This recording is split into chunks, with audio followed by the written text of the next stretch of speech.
Hello and welcome back to I Am the Lore Keeper. I am Brandon DeGrow, and today I am the Lore Keeper. I have a couple of guests back with me again to talk about our fifth episode. We have a new guest. You can introduce yourself. Hey guys, I'm Logan.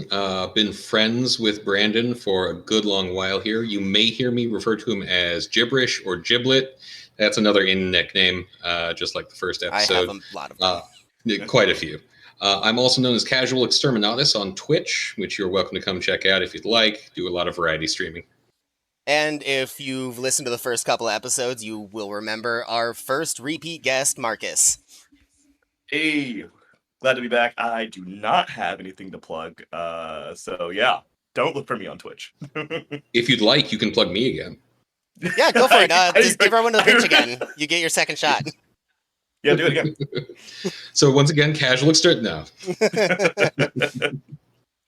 So I want to start the question of the episode on this one is who do you think about, or I guess what, that does not have a movie, or I guess in the modern era, miniseries would also work just as well, about their life or incident that you believe should have one? Who does not that you would make one about? Ooh, that's a tough one. Fantastic. You're putting us on a spot here. That's what I always do. First minute in the pod. Oh God. I don't think there is a movie about Andrew Jackson. And there needs to That's true, honestly. I'm surprised that there's not been a America movie about Andrew Jackson. Right? The guy who decided, you know what? The only regret I have is I didn't murder my vice president. Like that feels like it deserves a movie. With his dueling days and like his crazy love for his wife that everyone hated. No, that's a good pick. Problematic, I didn't think now, but it's surprising they haven't done it yet. Yeah, the president who may have personally killed like 100 people in duels. Yeah. That's crazy. Mm-hmm. What? I didn't know that. He once, there was an assassin that came up with a couple of pistols. They both misfired, so he had to be hauled off of the assassin that he was beating to death with his cane. That's kind of metal. Yeah, Jackson was a very metal, aggressive man. Not a good person. No, not a good person. Not a great Absolutely president. horrible to Native Americans, but yes, but hard as hell. Very hard. Yeah. Marcus, you got an answer? I don't know. You know, I've been on my World War II bent, and I don't know if Arthur Harris, Bomber Harris, as they call him, has anything made about him. But I think that would be interesting. He was the RAF Bomber Command Commander-in-Chief during World War II, and I would say a good deal of the area bombing strategy that the Allies did was a product of him, and that was very controversial. In some ways, very integral to the Allies doing as much damage as they did with their bombing campaign. Known as Butcher Harris. Yeah. I was going to avoid that. I was trying to avoid that nickname, but it's also apt because, as I was about to say, yeah. Our interdiction campaigns were great, like bombing logistical infrastructure, taking out railways. All that was super impactful on the war effort. The actual bombing of civilians did almost nothing except galvanize the enemy population. Yep. As always, but it was a huge part of the war. Literally all the time. Everyone's like, we're going to bomb them in submission. And you know what happens? Not that. I wish I could find it again. There was some guy that did a study in between World War I and II and was like, if you can drop 10,000 bombs at any country, they'll surrender. And then millions and millions of bombs are dropped and no one surrenders from it. It's people always vastly overestimate the effect that study was too, but I remember reading the same thing. I was like, that's very interesting that like how we came to that conclusion and how unbelievably wrong we were. But the entire history of air warfare is air power people saying this is the end all be all, and then it not working like they thought. It works the opposite way. And so I just find it very like fascinating how we literally went through with that strategy for almost the entirety of the war. Well, this episode is going to be about my pick for who really should have a movie about his life, a man known as Eugene Bullard. We're going to start a little bit before Eugene's birth. This is his father, William Octave Bullard, was born into slavery in the late 1800s. Happy Black History Month! As Yeah. the son of a Haitian slave who I don't think we know his name. And so when the Haitian Revolution kicked off, famously, revolution started by slaves. One of the might be the only successful slave rebellion in history, at least to that scale. And so a lot of white slave owners got the hell out. They knew it was going to happen to them if they stayed in the middle of a slave rebellion as a slave owner. And so this is what led to William Bullard's father being taken to Georgia in the late 1800s. And so William Octave Bullard was born in immediate pre-Civil War Georgia, somewhere in the mid to late 1800s. I We hear don't that's a really great place to be. fantastic life of Ugh. luxury to look forward to. So we know that he was born on the plantation of Wiley Bullard, and we know that after the Civil War ended and he gained his freedom, he stuck around for a little bit, and he married Josephine Yoka Thomas Bullard, who we also don't really know much about because of the record keeping on people around this time period, especially people who were not citizens at the time. Famously horrible. Yeah. Yes. Yeah. All that we really know about Josephine is that she was born into the Creek Nation. Also, a source of not great record keeping. So she's kind of a mystery to us. William was 6'5", and people came to know him as Big Ox because he was a huge man. And in the case of his boss, he was called My Black Giant. Okay. It's a different time. It's fine. Yes. Yeah. All right. So that boss, William Bradley, was actually a halfway decent guy for a black man post-Civil War to work for. He owned a lot of textiles mills, a bank, and eventually he was a early investor in Coca-Cola that kept the company from going under. And Okay. Bradley had a lot of flack from his peers for how he treated William Bullard pretty well for a black man in the antebellum South. And he was getting a lot of crap for openly praising the work ethic of a black man that worked around him. So honestly, not How a horrible dare guy to work for. I mean, yeah. It's anybody who is willing to like actually defend, you know, a especially back then a black employee. I guess it wasn't. Yeah, like that's he's willing to Going stick his against the public Yeah. perception as a whole is like just like verboten. yeah, sticking his neck out. So William and Josephine ended up having 10 kids. 7 made it out of infancy. And when Eugene James Bullard was born October 9th, 1895, William knew that he had a hell of a life ahead of him. Right after his birth, he started calling Eugene the Lucky One. And so, in the Bullard family, there's a weird element of semi-mythical Frenchness.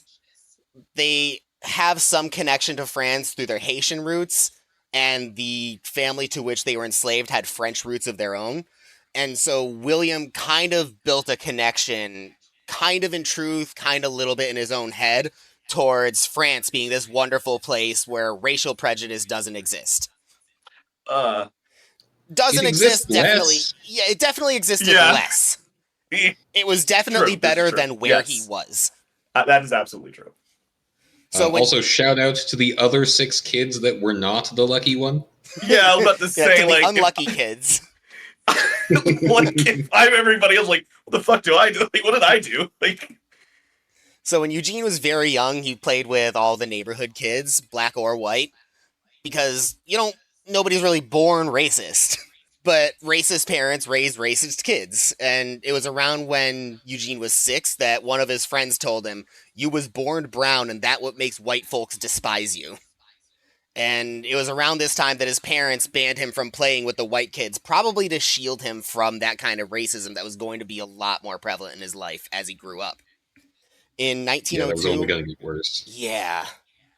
In 1902, his mom died from illness, and from that point, the Bullard children were expected to step up for the family. They took a heavy share of chores around the house, and they were doing a lot of odd jobs around town to help support the very large family. Now, as much as William Bradley respected William Bullard, a foreman of the company named Billy Stevens did not respect him. Stevens was always trying to break William. He was giving him the worst jobs possible at every opportunity, and just generally treating him like dirt. And while Bradley might have been one of the better guys for a black man in early 1900s Georgia to work for, he was still a white man in early 1900s Georgia and didn't really address it to the degree that he probably should have. He kept promising to do something about Billy Stevens, but nothing ever really changed. William was capable of enduring a lot of hardship, and he kept his cool throughout all of it, which really pissed Stevens off, but he knew that it was going to come to a head at one point. There was a time that Eugene recalled William gathering his family around him and telling them, "If I have to hit Stevens, I want you all to be good children. Always show respect to each and every one, white and black, and make them respect you. Go to school as long as you can. Never look for a fight. I mean never. But if you're attacked, or your honor is attacked unjustly, fight, fight, keep on fighting, even if you die for your rights, and it will be a glorious death." And like I'm getting a lot of flashbacks from the things that my parents would tell me, basically of just like we absolutely cannot start any fight. Again, I hate to, I don't want to say that it's the same nowadays as it is back then, because it absolutely is not. But I've heard similar sentiments. Obviously, I can't relate to the same. Yeah. I hear people talk about this idea that they don't want to be seen as the uppity one or the problem maker. Nope.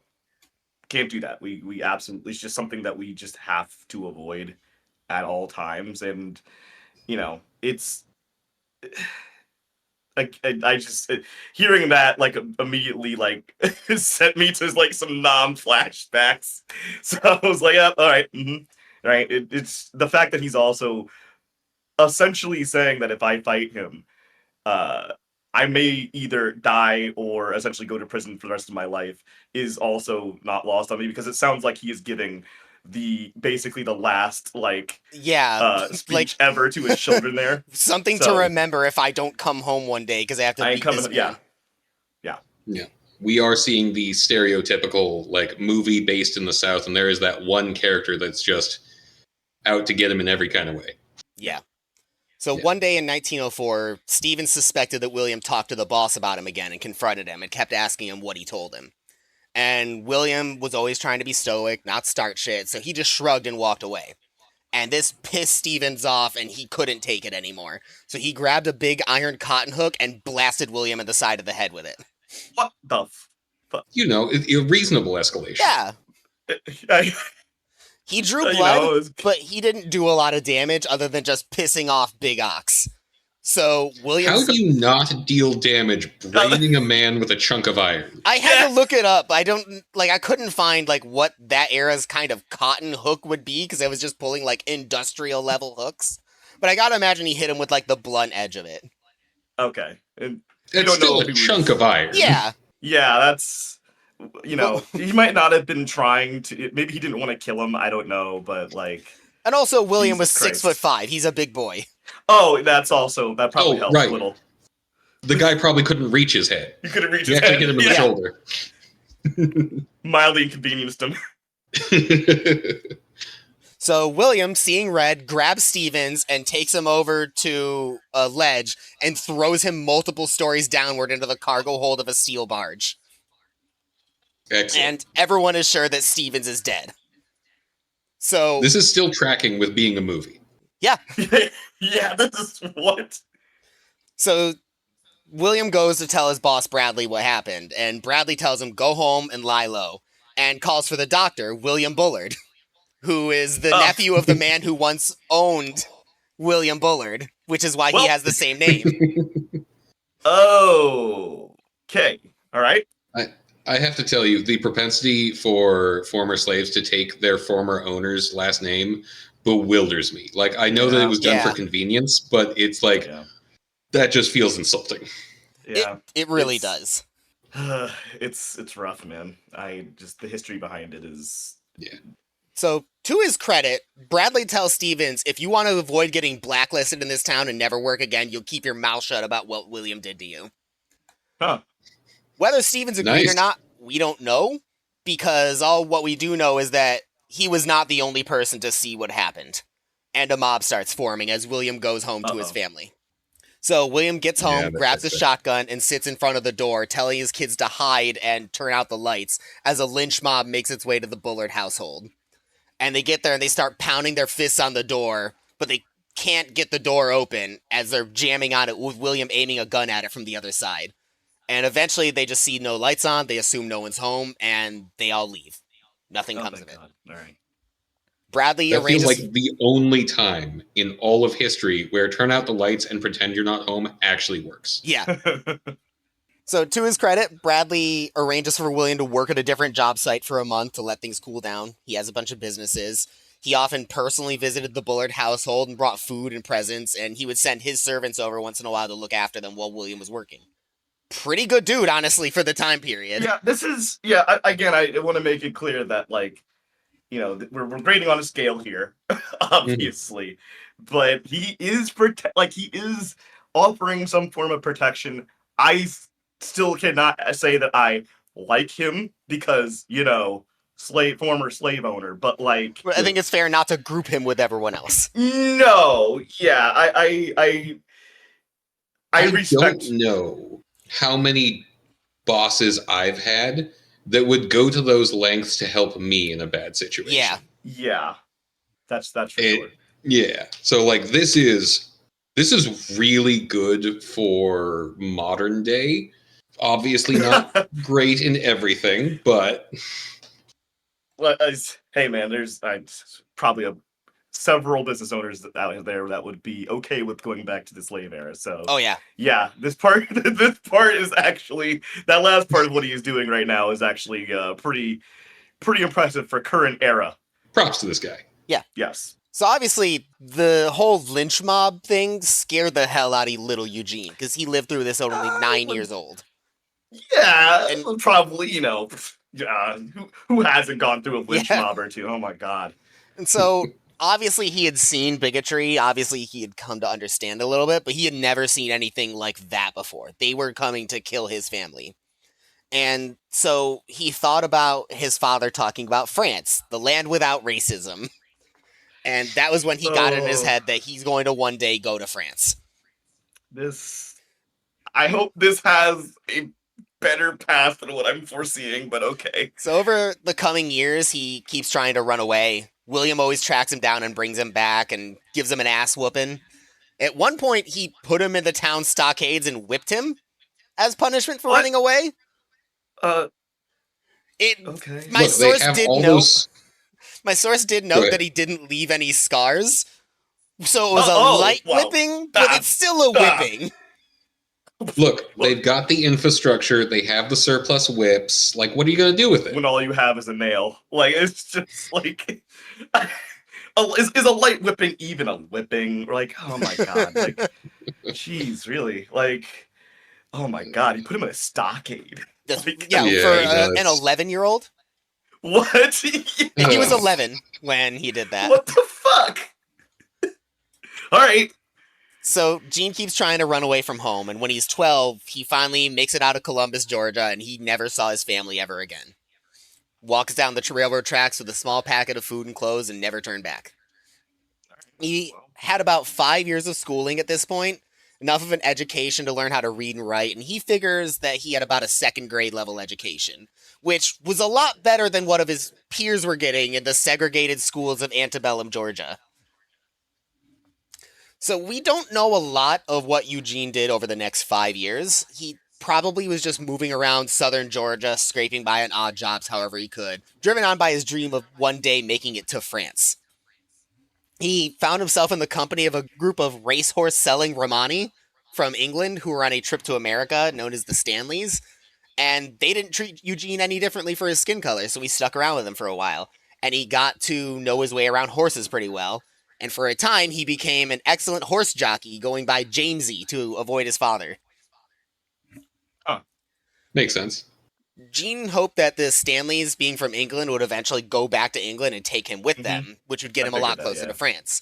And then he learns that they plan to actually stay in America a few more years, so he decides to leave the Stanleys. And he goes back to picking up odd jobs here and there, stays with various families here and there in the south of Georgia. At one point, he starts working with a guy named Zach Turner and staying with his family. And Zach Turner hired out horses and wagons and was the town sheriff. And so Gene was renting out horses for him. And so not long after he started working for Turner, Gene refused to work.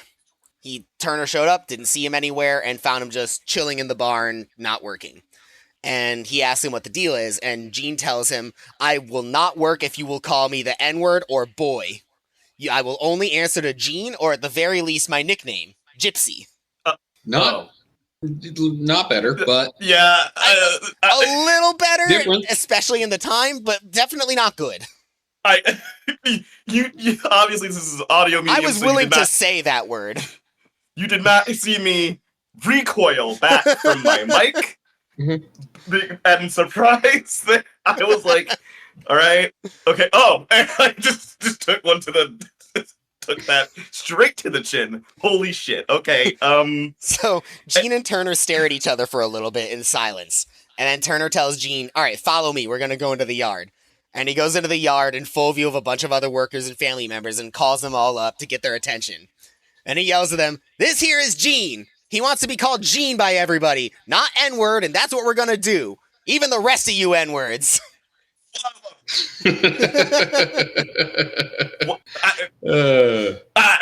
Okay, you started off real strong there, man. Yeah,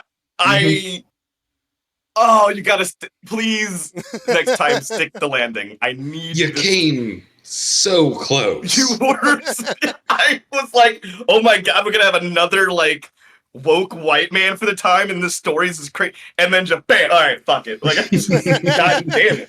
He at least listened when Gene said he didn't want to get called that. Yeah, I honestly, when you first started saying that, I thought that was going to go in a different direction. I thought it was going to lead to a confrontation when I first read it, and I was like, "Oh, that's nice. Did. Oh, that's a little less nice." But yeah, this was the first time he killed a man with his bare hands. Yeah, I was expecting this to be his first kill count there.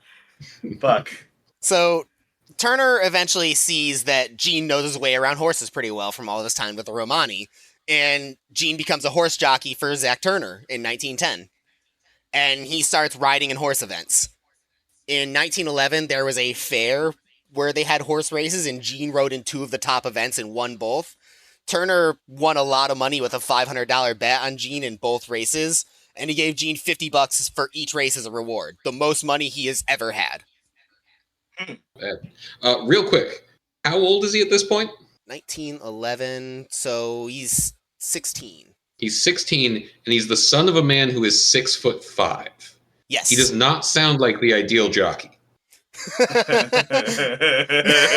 Not exactly. Yeah, wait a minute. Mean, he must have been good enough. He was still winning races. Yeah. If anything, that I guess just speaks proves more to how his good skill. he was Yeah. with horses. Yeah. But I imagine we're not going to find out that he actually topped out at 5'4". We're going to find out that he was actually carrying the horse as he ran. He is actually just running in the race. Yeah, he won the race, not the horse. He didn't, yeah. He had no horse. Fuck. So Gene takes his big payday and he buys himself a nice new set of clothes, goes to visit his uncle and cousins, and a white man confronts him, demanding to know where he stole those clothes from. And they get into a fight and rips them up. So Gene goes back to working with Turner. He cuts the trip short to his family because he's just so fucking depressed over it. And he gets a job delivering a expensive racehorse to Pensacola, Florida. This job goes pretty much without incident. And on the way, Gene sees the Gulf of Mexico. It's the first time he's ever seen a big body of water like that. And he imagines the sea and pictures himself going across it and going to France. And this is when the fire is rekindled for going to France. So he doesn't go back to Zach Turner. He arranges to wire him the money owed with his cut taken out and makes his way towards the East Coast. On his way, he stops in Atlanta for a little bit, visiting someone else that he knew, and he figures he needs a new suit. He gets his new suit, he's walking around living large, and he bumps into a white man. Brushes it off, walks a few more feet, and notices his leg hurts. The man stabbed him in the leg and cut a hole in his pants. What the in his fuck? new clothes I was going to say, he went out of Georgia and went to the wonderful and reformed and definitely very, very open to integration Atlanta, Georgia. It was like, in this wonderful land of opportunity, now I can have nice clothes. The mythical land of Atlanta. Yeah, it's just like, where the streets are paved with gold. Yeah, you probably should have saw that coming. what? My God, he got stabbed and he didn't even notice until like. It must have just been a really light one, but yeah. Yeah, Yeah. light stabbing. A light stabbing to go with the light Light whipping that he had earlier. Jesus Christ! Oh God.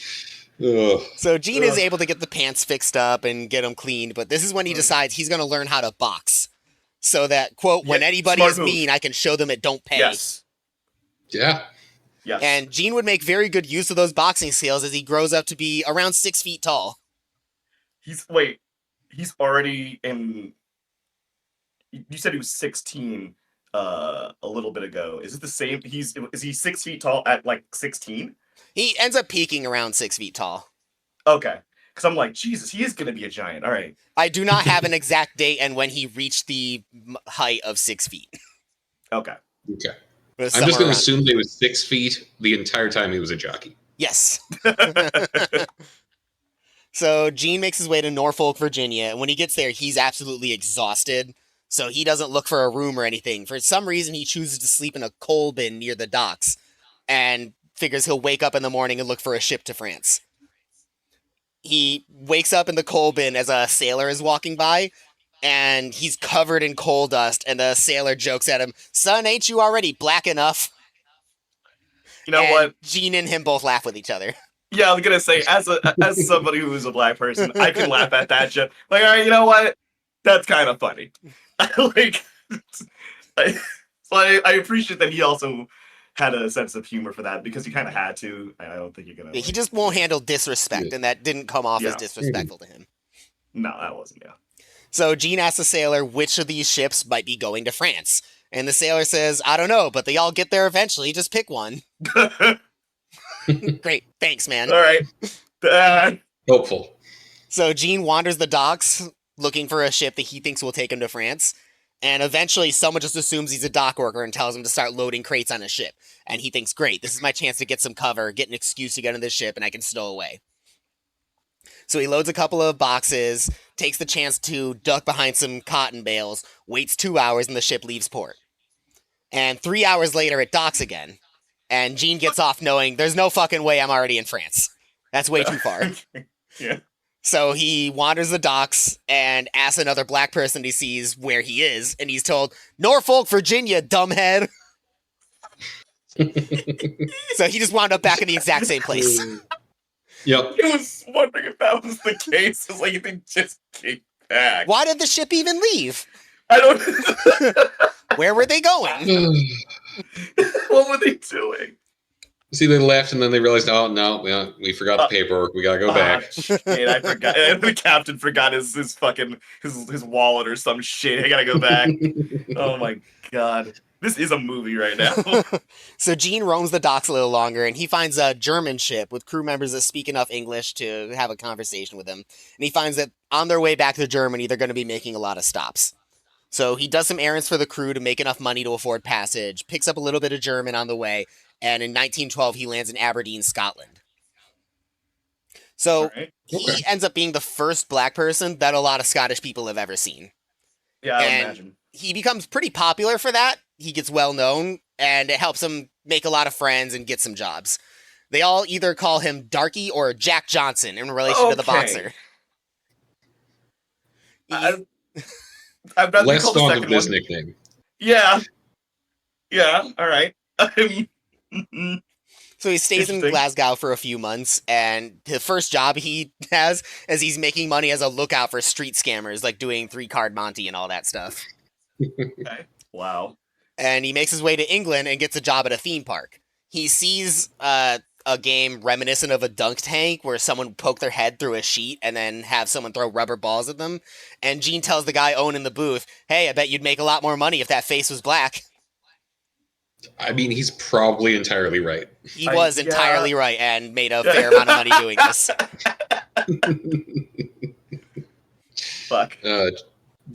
Just the novelty of it being different. Yeah. Yeah.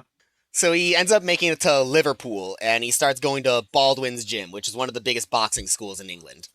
He's not super out of place as a black man at Baldwin's, because there's a lot of expatriate Americans who are there from the South, and so he starts working there. And after a few months, he gets called into the office by Chris Baldwin, the owner, and who asks him if he wants to start sparring with people. And Gene jumps on the chance. He wants to become a boxer. They start calling him the Sparrow for his thin frame and the way that he could fly around the ring and peck at opponents. Because even though he was that's a good 6 feet nickname. tall, he was 160 pounds, like at most, throughout his life. What the? He was a pretty lanky guy.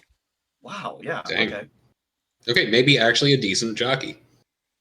Yeah. Yeah. Actually, well, yeah, we didn't. Yeah, it's kind of insane to think that he was 160 pounds this whole time, or lighter, depending on when it was. So that is actually pretty interesting to know. From what I understand, he was never much more than 160. Wow.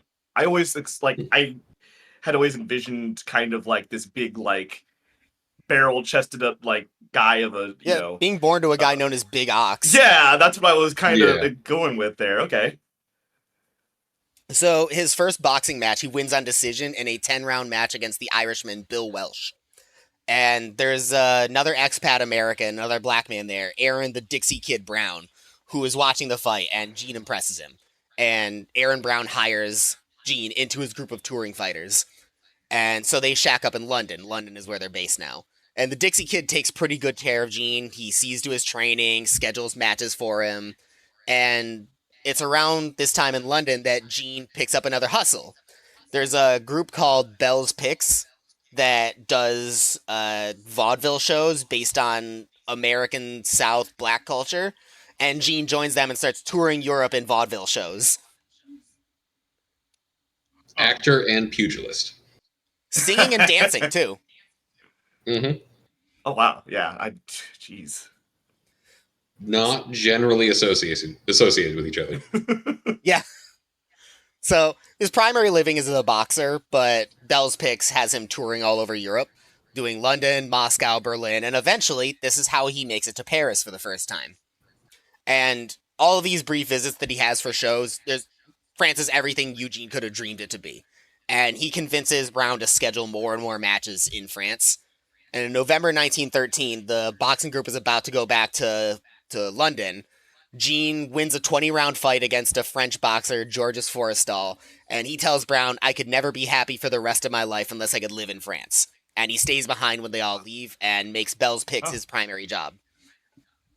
And then he immediately bumps into a white man that stabs him in the leg. Oh my god. More impactful than that, because it is now 1914, and the Archduke Franz Ferdinand gets assassinated just a few months after Gene officially moves to France. Well... But then everything chills out after that. Yeah, everything's cool. Famously. Yeah. So France... Nothing happened. So France joins the Great War, and in October 1914, on his 19th birthday, Eugene is determined to support the country he dreamed of joining for his entire life, and he joins the French Foreign Legion. All right, it's interesting the loyalty that he now is kind of showing. He just got there, so fair, but fair enough that he had this dream of France, like as his mythical land. So I guess it makes sense that he wants to do this. But yeah, it's a little interesting that he had only been there just a few months, and he's ready to fight. So that's. Yeah, November 1913, when did the war start? Like the summer? Should be. Yeah, so he's been there like 8-9 months. Yeah. Yeah. Jeez. So a few weeks into the training regimen that he called Hell, Gene gets chosen to join his unit's machine gun unit, because the sergeant's impressed with all the fitness that he has from that career of boxing. And so on December 15th, the 3rd Marching Regiment of the Moroccan Division arrives in the town of Frise to join the Battle of the Somme. Oh, that's a good one. Yeah, Logan, you're a big history nerd. You want to tell the listeners about the Battle of the Somme and how lovely that was to be part of? The Somme is like right up there in the top 3 bloodiest battles of World War I, and was absolutely terrible and just a complete clusterfuck on all sides, with just units getting completely lost and obliterated to the man or near to, which is not something that happens a lot in war, and just widely renowned for being one of the most terrible battles. So Gene's going to have a great time. Yeah, it's going to be great.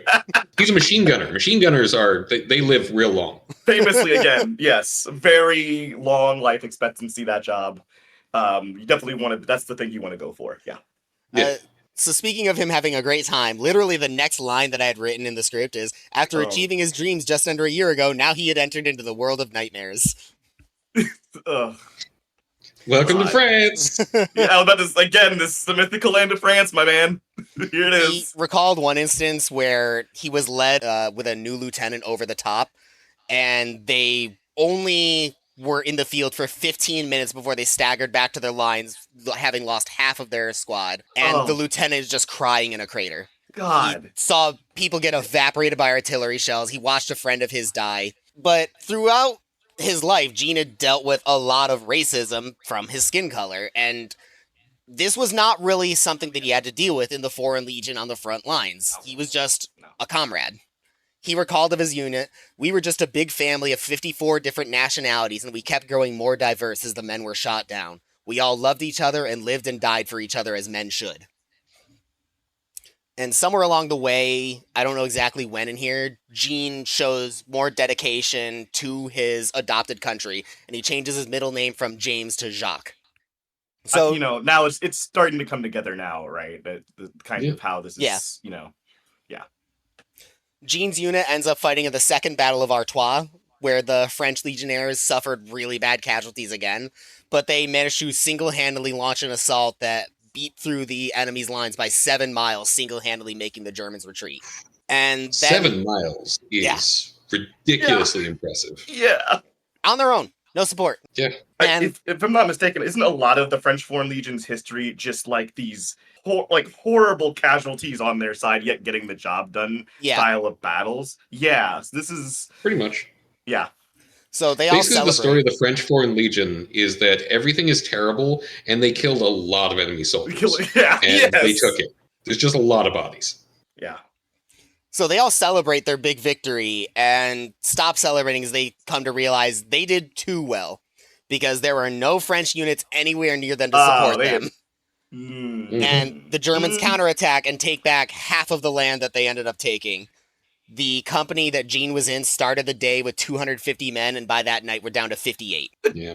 God. Gene himself got wounded in the fight. He got a shrapnel wound to the forehead, mostly just superficial, but head wounds bleed like a motherfucker. And he ended up getting it so hard to shoot. Yeah. And he ends up getting his first medal through this, the Wound Medal, which is the French equivalent of the Purple Heart. Pretty self-explanatory, a lot of these French medals. I like how straightforward it is. Yeah. You did good medal. Dead medal. The good job medal. Only given to those who did a good job. You did a good job. Shot goodly. In July, the 3rd Marching Company is pulled off the front lines because they've suffered too many losses to remain combat effective, and the whole unit is given a Valorous Unit Award and folded into an infantry unit. Around this time, William Bullard, still in Columbus, Georgia, somehow found out that Gene was in the Foreign Legion fighting in Europe, and he wrote a letter to the Secretary of State begging to get his son released. He ended up hiring a lawyer to send another letter with proof of birth, which did make it to the Secretary of State and the Ambassador of France. But as far as we know, that's as far as it got. Gene was a legal adult, so they couldn't pull him back if he didn't want to, and Gene never said whether he heard from his father or the Secretary of State. We just know that William tried to reach out to him. So Gene gets transferred to a French regular unit out of the Foreign Legion, the 170th Infantry, known as the Swallows of Death, which means that very quickly Gene became known as the Black Swallow of Death. That makes sense. There's also a lot of birds going on right now. He's the sparrow. He's in the swallows. He's the black swallow of the swallows, who's also the sparrow.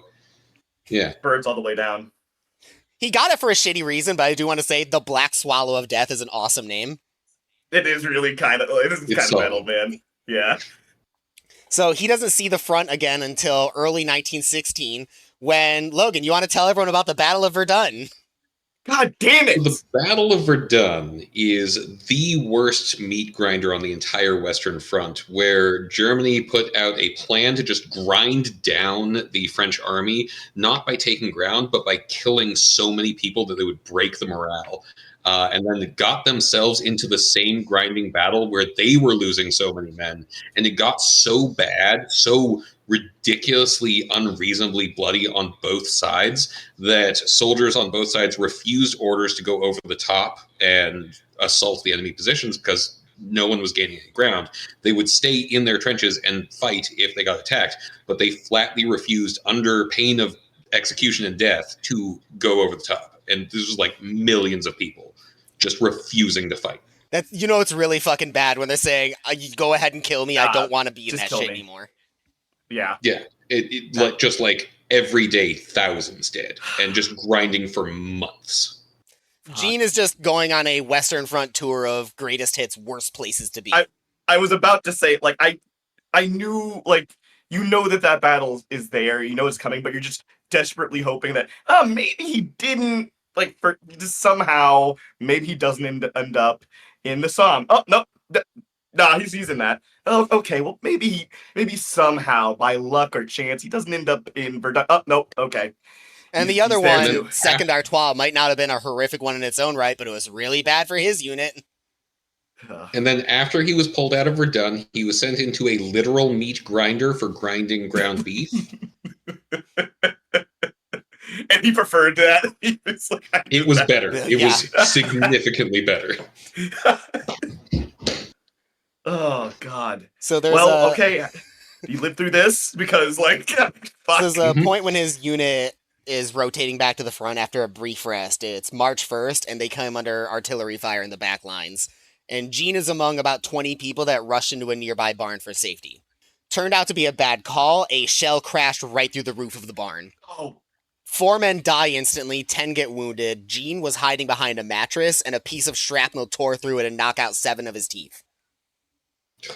Which would have killed him if he was not behind the mattress. It slowed it down just enough to save his life. Fuck. But all the same... It knocked out his teeth instead of tearing through his neck. Yeah. Yeah. But all the same, he rushes out of the barn while bleeding profusely to find help for the other 10 wounded men. He ends up finding a captain at the regimental HQ and leads them back. And along the way, they find the group's lieutenant, who ran away and hid when the shells started dropping. And the captain ended up thanking Gene for stopping him from shooting the lieutenant immediately. Look, if I was lieutenant, also probably would have run. I wish I would be the guy to go get help, but fuck, man. After Verdun and the Somme and all this shit, a shell hits the barn I'm hiding in, good chance I just run. Yeah, we all think of ourselves as yeah, exactly. We all think of ourselves as the main character, but in reality, we're probably the officer earlier in the story who just starts crying after they get back from the deployment. Yeah. Look, as long as I'm not the super racist white guy from the start of the story, I'm happy. So as soon as his mouth is stitched up, Gene winds up back in the front lines. He has an incident that rattles him a lot when he dodges artillery fire by ducking into a crater and finds himself face to face with a German soldier that he has to shoot point blank. Oh. He definitely killed people before this. What was that? That happened a lot. There were so many chaotic instances where you just took cover and there were enemies taking cover there. Maybe from the last assault, maybe from the one 2 nights ago. You had no idea. That's so, especially because, I still, even after learning about so much about World War I, I still sometimes think of it as this, all right, one side is on this side, another side's on this side, and it's just, we're all shooting at trenches. No, sometimes that shit happens, and, you just get a guy who's just in a hole that is literally a couple inches from you, and you jump in, and that guy's there. So Gene had definitely killed people before this. I mean, he was a machine gunner, but this was a really personal thing that rattled him a lot. You saw the man right in the eyes. He ended up saying, "In spite of all the things I have been credited with doing in war and the medals I received for them, I must admit sincerely that I loved people. I never in my life wanted to kill anyone. I only wanted to keep someone from killing me." He ends up getting another award soon after this for running through a half-mile of machine gun and artillery fire to bring his unit ammo. And the day after that, he gets taken off the front line for 6 months when an artillery shell lands near him and wounds his leg. So Gene ends up getting told in the hospital that he's no longer fit for duty with his old infantry regiment. He cannot serve in the trenches anymore. And he gets awarded the... Oh, no. Yeah. With the places he was going, yeah. He ends up getting awarded the Croix de Guerre, which is, I believe, the highest French medal that they, at the time, could give out to non-French people. You did really, really good, and you're not from here medal. Got it. Yeah, honestly. The you're not from here and did as well as anybody who is not French. Because we're French and we're not going to say that you're better than a French person. Yeah. So while Gene is recovering, he's sharing a bed next to Air Commandant Feralino. And he tells Gene that the air service needs machine gunners. And Gene has experience as a machine gunner, and his bum leg isn't going to be a problem in an airplane. So Gene agrees to transfer to the French Air Force as soon as he gets his medical release. While he's recuperating, he goes on leave for a time in Paris, and he gets in a discussion with a friend of his, Jefferson Davis Dixon, about his plans to join the Air Force. And he tells Dixon he's going to become a fighter pilot. Notably, that was not the deal. He was told he was going to become a machine gunner in the Air Force. Yeah, that's very different. It's different things. Yeah. And so this is when... Pilots do fire machine guns, but it's slightly different. Yeah. So Dixon tells him there aren't any black people in aviation, and that's when Gene tells him that's why I want to do it. And Dixon bets him $2,000 he's not going to make it as a pilot. Gene agrees, and they put the money together with a mutual friend who's going to hold on to it. So in October 1916, Gene is transferred to the flight school as a gunner, and just a month later, he requests a change in status to the pilot, and he gets approved. And Gene becomes a pilot for the American squadron of the French Air Force, the Lafayette Escadrille. Pardon my horrible French pronunciation from here on out. Beautiful. He's lucky enough to come under the piloting tutelage of Jean Navarre, who is a French fighting ace, who actually saw Gene boxing before the war started and was himself grounded because of wounds. Nice. On May 5th, 1917, Eugene Jacques Bullard becomes a pilot in the French Air Force, and they give him a 6-day leave, as everyone always gets when they finish flight school. And he uses his leave to go to Paris. And he goes and collects his money. Exactly. Goes to Paris, where a bunch of his friends had Dixon meet them in a bar, and in walks Gene to collect his winnings. He's very gracious about it. He ends up using the money to treat all of his friends to a night on the town. Okay, see, that's good. Nice. And this I is would have when... been so insufferable. I mean, he still might have been. Yeah. We don't have any evidence that he wasn't. And so this is when French newspapers start picking up on the first black fighter pilot. But even though it was printed in the Paris edition of the New York Herald Tribune, this news was not reported on in New York, or in America at all for that matter. Why? The one mention of Eugene Racism. Bullard in American press was in the magazine of the NAACP. Yep. So racism. Yeah.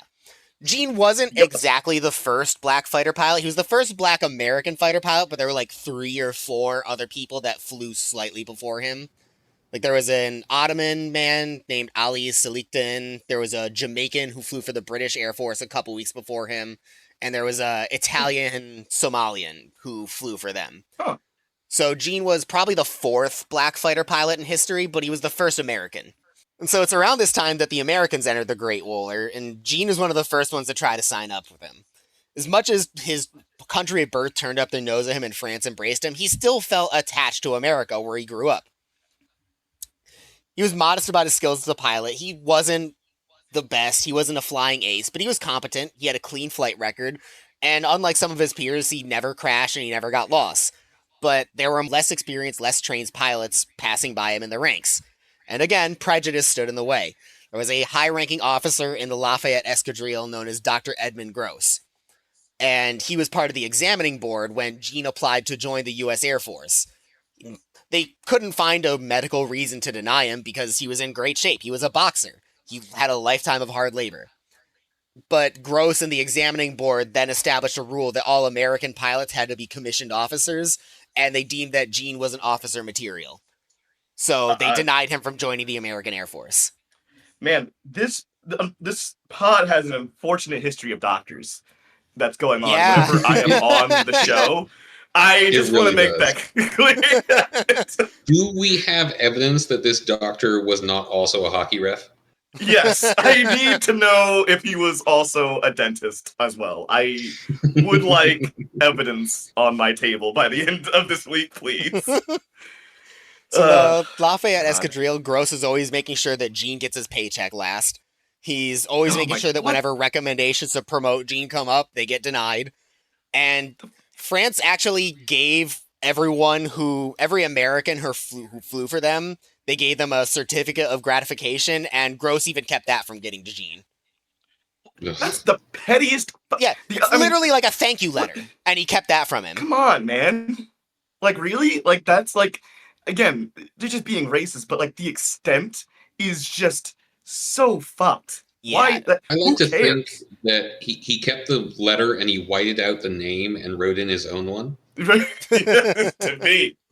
Yeah. Eventually, though, the needs of the war outweigh the bigotry of one man, and Gene is transferred to the front lines in August 1917 to Squadron N93, flying a single-seat SPAD-7 airplane.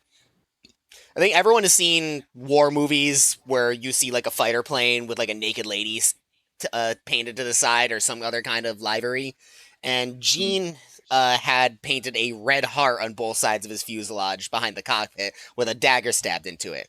And above the heart, it had the words "Tous les sangs qui coulent rouge," or "All blood that flows is red." That's nice. That's a good message. Good. Yeah. That's solid. So as I said, he flew a single-seat SPAD-7 airplane. But despite flying a single-seat airplane, he rarely flew alone. He had a flying companion named Jimmy. Jimmy was a capuchin monkey. I was wondering why you weren't using a last name. Okay, I guess that's why. All right, fine. Yeah, during takeoff, Jimmy would like tuck himself into his pilot's coat, and once they climbed, he would tuck himself in behind his feet, like as close as he could to the engine to stay warm. Oh, hilarious! What? Where did he get? What? The early days of flying are unreasonable. I guarantee you, he got the capuchin monkey from the fact that he was in the French Foreign Legion with a bunch of foreigners. That's definitely where he got it. He definitely, that is actually... Gene himself does not actually remember getting the monkey. What? What do you mean? All that Gene knows is that he was on leave in Paris and he had a night of heavy drinking and card games, and then he woke up and owned a monkey. I guarantee you it had something to do with the Foreign Legion. It definitely had. I don't know exactly how or where it does in the story, but the Foreign Legion is involved. I mean, as one is wont to do, during a night of drinking in Paris, you just, you just gamble on a monkey. A capuchin. You win a capuchin monkey during or I guess that might also be your punishment for losing. I don't know. That depends on how you view it. Adorably, they got Jimmy his own little flight goes suit. and buys a bear when they're drunk, and the French Expeditionary Force goes and buys monkeys. That's just how it goes. That's I don't make the rules. And they got Jimmy an adorable little flight suit. Yes. Oh my God. Okay. I bought in. So on September 8th, 1917, Gene becomes the first American-born black man to fly a combat mission, and Jimmy becomes the first monkey to probably fly a combat mission. Fuck. I can't find any sources confirming one way or another, but I have to imagine this is the first time a monkey has flown a combat mission. He deserves a rank. Hope so. Now, was the monkey armed with a pistol? He was not. Damn. Do we have evidence that he was not? My source says that when there was actual combat, he would tuck in the engine compartment at Eugene's feet. Hey, so that is not that is not a denial. So I mean, in my but it would probably be hard to shoot things from there. There would probably be a lot of Gene going, Jimmy, Jimmy, put it down, was Jimmy. Actually going to hit anything. I mean, a lot of air combat in World War I was actually rather close range. So sometimes you would actually see your opponent. So could you imagine how scary it would be to see the guy trying to shoot you down and he's got a goddamn monkey firing a fucking revolver at you? I am immediately peeling away. I have no idea what that man is capable of. Yeah. This is a level of insanity that I am not prepared to deal with. Yeah. he can win this duel. I'm done. So Gene ended up saying of his first flight, I was determined to do all that was in my power to make good, as I knew the eyes of the world were watching me as the first Negro military pilot in the world. Yes. I felt the same way Lindbergh felt when he was the first to fly from New York to Paris, France. I had to do or die, and I didn't want to die. So the morning flight is pretty uneventful. They fly kind of near German anti-aircraft guns. They take a little bit of fire, but nothing gets anywhere close to anyone. The squadron leader pretends that they see Germans just to see how Gene flies in and out of combat formations, and he does great. They land and they celebrate their new compatriot. Later that afternoon, it's a little more eventful. Gene flies with Major Menard's squadron, and they run into a group of German bombers with a fighter escort. And Menard has Gene fly close to him because he knew he's not as experienced, and tells him, don't get caught up in the fighting if you don't have to. And he joked with him, we must not lose you too soon, Bullard, or poor Jimmy will be an orphan. No. I'm glad that everyone else loves Jimmy, too. Yeah, everybody loves Jimmy. So Gene flew pretty carefully. At first, he had a hard time navigating the chaos of around 50 aircraft duking it out. Oh, that's And a curveball. Jesus. yeah, there was 33 French fighters, 16 German fighters, plus bombers. He remembered another piece of Major Menard's advice when he told him there are 3 ways to be brought down. By the enemy, by the enemy's anti-air artillery, or a collision. And he punctuated it by saying, if you must collide with someone in the air, please let it be a German. Gene is reported to have fired 78 rounds, and his plane took fire in the tails that he never even noticed. And he had flown a combat mission successfully and did the most important thing. He got out alive. Yeah. On November 17th, he's in a large air battle over France, and he finds himself in a dogfight with a German aircraft. They make a couple of moves at each other. He gets a piece off of the German tail, but the German pilot's way more experienced than him, manages to circle back and take a few pieces out of Gene's plane. The first shots that Gene took on him were enough to take the plane down eventually, and they both crash. Gene lands safely in some mud, immediately under fire from enemy machine guns, and he decides to lay in the mud until nighttime and sneak back to friendly lines. Real quick editor's note here. I forgot to say it in the episode. I totally missed that part in the script, but Jimmy was not on that flight. Jimmy wasn't feeling all that good that day and actually stayed home at the airfield on the mission where Gene was shot down. So don't worry about Jimmy. Jimmy is great. Jimmy didn't get shot down. He's fine. He kind of disappears from the record around this point, but from what I can tell, nothing all that bad happened to Jimmy. So this is just the editor's note to let you know, don't worry about Jimmy. Jimmy was fine. And he gets there and everyone celebrates his achievements. And Major Menard tells him that he just took down a flying mate of Manfred von Richthofen, the Red Baron. What? Oof. Oh. And they tell Gene, you're lucky to be alive right now. Yeah. Yeah. So, fun fact about early flight, generally you couldn't fit a parachute into the cockpit. Yep. So if your plane went down, you were dead. Yeah. Because like soft landings didn't happen a lot. For the most part, if your plane went down, you died. And if you survived the landing, you either burned to death in the wreckage or you were gunned down because you came down in no man's land or enemy territory. So he was lucky to be flying over mud. It was a very lucky thing. Yeah. Well, you know, they said he was lucky when he was born, so apparently proven true. Yeah. I think I was even the other 6 siblings were shot down over France, though. Yeah. I think I was even reading in the source over this that even the people that did have space for parachutes, they had some weird fucking honorable Sky Knight rule where it's like, oh, you're using a parachute? Yep. What a coward. Yeah, there were a lot of bad ideas back then. Yeah, it was really stupid. I mean, especially when you consider, like, how valuable pilots are. Like, and you hear that in World War II, but even more so back then because it's hard to train pilots. So having the ability to save your pilots is something that will become very valuable very soon. The idea that you having a parachute is dishonorable it's silly. Very funny and stupid. Yeah. Part of it was that a whole lot of the people that had any kind of flight experience were the kind of upper crust aristocracy that had, visions of chivalry and knighthood and bullshit like that. Yeah. And so that kind of carried over. Became air jousting. It's very... So a couple days after this, Gene's out in patrol as the 7th man in a squadron of 7 planes. It's a very cold, cloudy day. They're flying over Verdun. It's bad weather for flying, but it's not unworkable. And they're making their way towards Verdun, and Gene loses his squadron in the clouds. He passes through the other side, looks around, and he sees some planes below him. He's wondering why his squadron's so low, and he flies down and gets into formation behind him. And that's when he sees 7 planes ahead of him. He was supposed to be the 7th, and this is when he realizes, I'm behind a German formation. God. He manages to cartoon. take When you're out... out fighting and you accidentally join the enemy team. He just, whoops, accidentally became German. Whoops. And so he manages to take out a German plane and scoot away before anyone even realizes he's there. He's like, what the fuck? Yeah. The problem So with... in the film version of this, there's definitely that scene where he's flying in formation and he locks eyes with a German pilot. And they both just look at each other confused for a minute. And then Jimmy leaps onto the other plane and seizes the Get him. controls. Get him, Exactly. Fuck.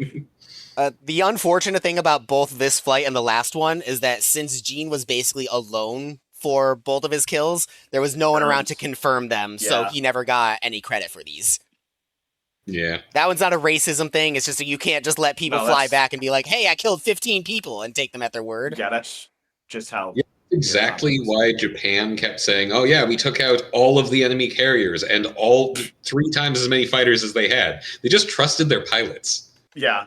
Like, I remember during Midway, they thought they had sank the Yorktown twice, right? But no, it was just the Yorktown was damaged, got repaired mid-battle, and they had said, like, oh, we got it, we got another carrier. No, that was the Yorktown. You just missed... I think the Bunker Hill was claimed sunk like 4 times. Yeah, I was like, no, that's why you don't do that. And, like, to the Bunker Hill's credit, one of those times was when they blew off the entire front of the vessel, but it didn't sink. Didn't sink, yeah. Which, again, you are understandable, right? Like, all right, it's got to be done now, but, like, Yeah. shit happens, dude. Good repair jobs are absolutely something that can happen, and have happened many times. I like, it sucks, but I fully understand, though. We need someone to confirm your kill. Yeah. Yes. A few days later, the weather is bad for flying on November 23rd, and Gene and his mechanic get 24-hour leave passes to go visit Paris, since there's not going to be any flying. They go that way, they book a room at the Hotel de Commerce, and they go to the cafe, where there's a bunch of other French soldiers dining. And a French captain sees Gene and motions him over. Gene walks over, he salutes the captain, and the captain does not return his salute. And starts asking him, who told you could wear a pilot's wings? Where'd you get those medals? Did you steal them? Ugh. And Gene doesn't answer. So, what are you going to say? we the land of dreams where racism doesn't exist. Yeah. Well, I was wondering when this was gonna... Here it is. Yeah. So, Gene doesn't answer because French military conventions say that you're not allowed to do so until your salute is returned. And the guy just keeps ribbing Gene and giving him a hard time. And he responds to Gene's silence at one point by saying, look at him, this monkey can't even speak French. And that's when Gene says, I cannot answer you, sir, and I cannot consider you as an officer until you learn to return a salute when you're saluted. I love that. I love the... I know the rules better than you do. Yeah. I love that so much. It's a real good way of being snarky while still being polite and following the conventions the conventions. So I also don't remember the origin of it, but there's a story where there was some junior officer that didn't like the salute that a private gave him. So he demanded that the private salute 100 times to practice it. And some other more senior officer stopped and was like, well, technically, if you're saluted, you have to return it. So congratulations, you now have to return 100 salutes. Also, I would like to say, history is full of progression. That was the first time, that we know of that he was called a monkey, right? Yeah. So he probably got now he probably was called a monkey several other times before in America, but in this story that we know of, that was the first. So hey, he even had a monkey before he got called a monkey. Yeah, I was going to say he actually had one. So we're doing okay. Time marches on. Progress. Let's go. So Gene's answer pisses off the French captain, who gets to his feet and tries to beat the shit out of Gene. All right, well, that's not going to work. And that's when a French major from another table walks over and asks them to identify themselves. Here we go. So Gene gives his name, and the major recognizes him and starts laying into the captain. Tells him, Yeah, Gene is a hero of France. You have been stationed in Yes. Africa, and maybe too much time in the heat has fried your brain. Jesus. So you just decided to chew out this dude that fought in the Somme, and then Verdun, and then became the first Yeah. black French American pilot, and then shot down a couple of people over Verdun again. Shot down the Red Good Baron's target. wingman. Like, Yeah. I mean, So the thanks. Major apologizes on behalf of him for Gene. He gives Gene his card and Man. says, if the guy gives you any trouble, get in touch with me. Later Nice. that night, the Major shows up at Gene's hotel room and tells him, look, we're all French here. That guy must have thought he was still in Africa. Just forget about it. We're all in this war together. And Gene says, no Really, problem, actually, Major. yeah. Nice. And 4 days later, Gene gets a letter from Edmund Gross, terminating his position in the French Air Force, transferring him back what? to his old infantry unit, because Edmund Gross is a piece of shit. Fuck. So because of his earlier wounds, he's not allowed to rejoin them in the front lines, and for the rest of the war, Gene does guard and janitorial duties with his desk work until 1918. Throughout World War I, Gene earned the Military Medal, which is the second highest in France. He got the Croix de Guerre, the Volunteer Combat Cross, the Combatant's Cross, the Medal for Military Wounded twice, the World War I Medal, the Victory Medal, the Voluntary Enlistment Medal, the Verdun Medal, the Somme Medal, and the American Volunteer with French Army Medal. He got a lot of fucking awards. Yeah. And he wore every single one of them in boxing matches. So after the war, Gene's got to figure out what he wants to do with himself. He wasn't going to look to be a career soldier. He wasn't going to be in the army forever. And his war wound made him figure it's going to be tough to return to the boxing ring. He acts as a sparring partner for a bunch of people at various gyms, but that's not a career. That's just the occasional odd job. So he starts visiting a lot of nightclubs around this time. And he finds that, much like when he was with Bell's Picks, American black culture from the U.S. South is picking up steam in France. And he makes friends with a black drummer, Louis Mitchell, who connects him with a guy that teaches him to play drums. And now Gene gets good enough where he's making money playing as a drummer for small-time bands around clubs in Paris. Nice. He acts as the drummer for the club Chez Florence, and it gets bought by a guy named Joe Zelli, who is an Italian-born immigrant to America that went back to Europe when he was drafted for service in the Italian army. Zelli wanted to open a bottle club, which is a type of club where you buy your liquor by the bottle only, and you basically reserve a table until your bottle's done, or you just decide you're out. Zelli wants to open a bottle club because they're allowed to stay open later than all the other clubs in Paris, but it's known that getting a license for one is a really hard thing to do. But he gets to know Gene, a legit French war hero, and Gene knows a lot of people around town and refers him to a lawyer. And the three of them together manage to open a bottle club known as Zelli's, and it becomes the most popular jazz club in Paris, and Gene gets put in charge of booking acts in between sparring in the day and drumming at night. In 1921, he makes his way to Egypt. He has it in his head that he might not be done as a fighter and books himself a couple of fights in Cairo. He gets Joe Zelli's blessing to go, and he pays for their trip by booking a 6-month residency to play jazz at the Hotel Claridge for his band. On February 15th, 1922, he goes the distance in a 15-round fight against an Egyptian boxer who outweighed him by 20 pounds, but he loses on decision. He finds out after he loses on decision that the referee was his opponent's brother-in-law. Wait a minute. Well, all right. Well, all right. All right. Also, every time I'm on this show, bad referees. Also, follow me here too. Was the referee a dentist? Oh God! I wish. Man. The promoter also tries to leave without paying Gene his cut. So Gene chases him down and beats the shit out of him. Yeah. You know who's a really bad idea to try and stiff on money? The dude that you paid to fight someone. Gene is a surprisingly good dude about it. He goes into the guy's pockets and takes the $600 that he's owed and leaves him the rest of his money. All right. I mean, now, I'm of course on Gene's side here. I don't know how much we can call him a surprisingly good dude. He beat the shit out of him and took the money out of him. But he left him some of his money. He could have mugged him, you're right. He could have. And he would have been pretty justified for mugging him, relatively speaking. Yeah, fair enough, yeah. He did also sustain a permanent injury in his right hand in that fight that weakened it forever, and his punching was never really quite the same. He had one more boxing match a couple months later that went 15 rounds and ended as an even draw. And afterwards, the cousin of the king of Egypt approached him and said that was the greatest fight Egypt has ever seen, and tipped him about $500 US. Oh, okay. He got Nice. $600 for doing the first fight, so he just basically got paid for a full fight. Just out. Yeah. Yeah. Just from the king of Egypt's cousin saying that was a great fight. The king of Egypt's Yeah. cousin casually, just paying you a fight's wage. Nice. So Gene meets a lot of people around this time. He ends up going back to Paris after the residency's done. His boxing career is over. And he meets a lot of famous people in Paris.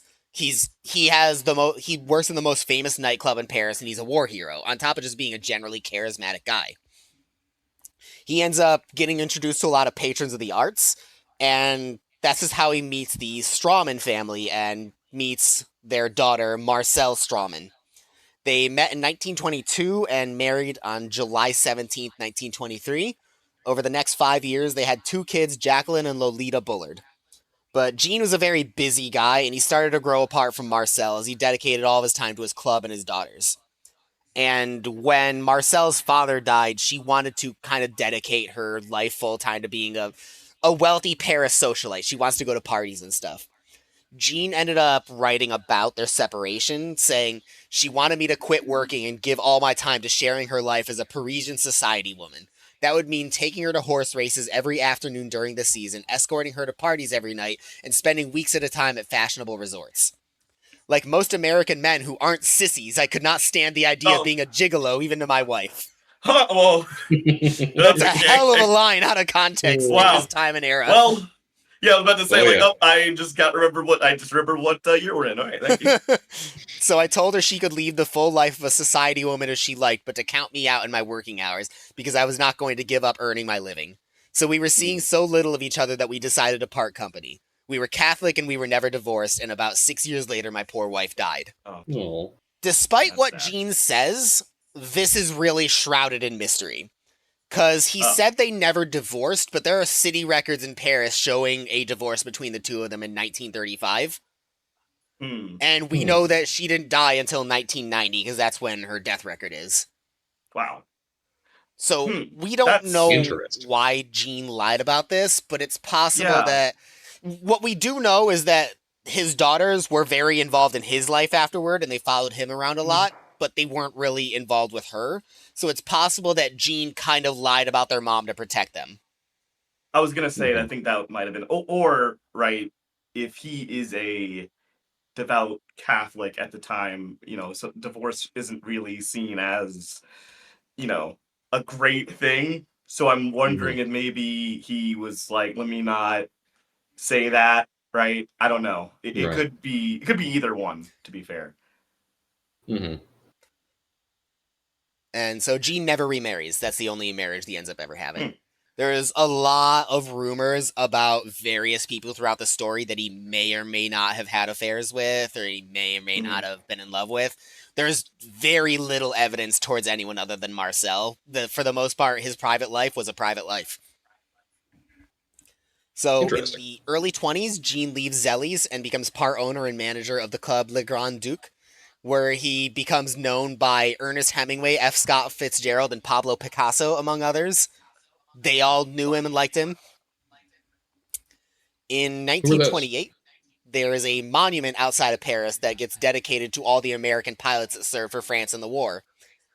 An organizer of the event, however, was Edmund Gross, and he left Gene's name off of the monument. What a Of course he did. He Dick also left Gene ass. off of the guest list, but one of his fellow pilots tracked him down and took Bro. him there. good, thank you. Good. Fucking Yeah. Gene was happy and proud to be there for the dedication, and equally happy to piss off Edmund Gross. yeah, please, yeah. I hope he went up to him, like, to his face and just fucking fucked with him. God. So by 1931, Gene has left Le Grand Duc. He'd just spent a very short time there, and he founds his own nightclub, L'Escadrille, in honor of the Lafayette Escadrille that he flew I was with. gonna say, yeah. He buys a nearby gym that he calls Bullard's Athletic Club, with workout and spa facilities with a boxing ring. And by the early 30s, the effects of the Great Depression had moved across the Atlantic, and they were messing up a lot of businesses. There were tons of nightclubs closing in France. Even Joe Zelli quit his nightclub and went back to the U.S. to sell cheese and salad dressing, which is a hell of a pivot. That's okay. Mm-hmm. All right. But as all of these clubs start closing, Jeans holds on. He can speak 3 languages fluently, English, French, and German by this point. He can speak Italian conversationally. He has his gym as a sister business that can either have drunk patrons that want to go to the spa and relax, or boxers who want to come to the bar and chill out. And Gene is a generally charismatic, likable guy. So L'escadrille starts doing really well. I was going to say, alcohol and the gym usually don't go that well together, but I mean, hey. Not generally. Yeah. It was a different time thing. You do have the added benefit that you don't have to take it outside. You can just take it next door. Yeah. That's true. L'escadrille becomes such a big deal that the deposed King of Spain has a party there in 1931. What? In 1934, Louis Armstrong gets booked there for a few months, and he becomes a really good friend of Gene. Wow, that's so cool. So, in 1935, a group of Germans came to Gene's club, and they made a remark about him being black, and Gene tells them they should leave. They don't leave, so Gene grabs a nearby plate of spaghetti and shoves it in one of their faces and starts throwing hands until patrons have to pull him off of them. 1935 Germany, kind of famously not cool with other ethnicities. Yeah. So this was why it was not the last time that Gene was going to have confrontations with Germans. Gene saw what was coming when he heard about Hitler and saw his speeches, and he was telling anyone who would listen that Germany would come for France again. He had 21 national flags up at his gym representing every boxer that had trained there, and there was a German boxer named Walter Neusel who was training there, and he told Gene to put up a swastika. And Gene was just standing outside smoking a cigarette when they had this conversation, and Gene just blew smoke in the guy's face and told him, never come back again or else. Good. And Walter Neusel never came back. Yeah. He knew what was good for him. Yeah. I mean, not good enough to not be a Nazi, but in that moment... No. So in June 1939, Gene is sparring at his gym when an inspector for the French government walks in and he asks him to talk. He says that he needs to review Gene's records. And so they go into Gene's office and the inspector tells him that there's a German regular at L'Escadrille who is going to be bringing a guest soon, who is a German army officer. Almost nobody in the club knew it, but Gene has been recruited into French counterintelligence. And the German officer was just another person he's been asked to spy on. Beautiful. That makes sense. That makes a lot of sense. Yep. But, wow, okay. Gene did so many different things. It's insane. Yeah, this dude is so multi-talented. This is insane. So Gene hosts the group of Germans and plays the role of a wonderful host, trying to keep an ear out for everything he can. He said they figured no Negro could be bright enough to understand any language except his own, much less figure out the military importance of whatever they said in German. So as the Nazis talked to each other at my tables and I served them, they were not at all careful about discussing military secrets within my hearing. You know who definitely won't know anything about military or language? The American that lives in France who is a war hero. Who is known for speaking 3 languages fluently, including the one that is yours.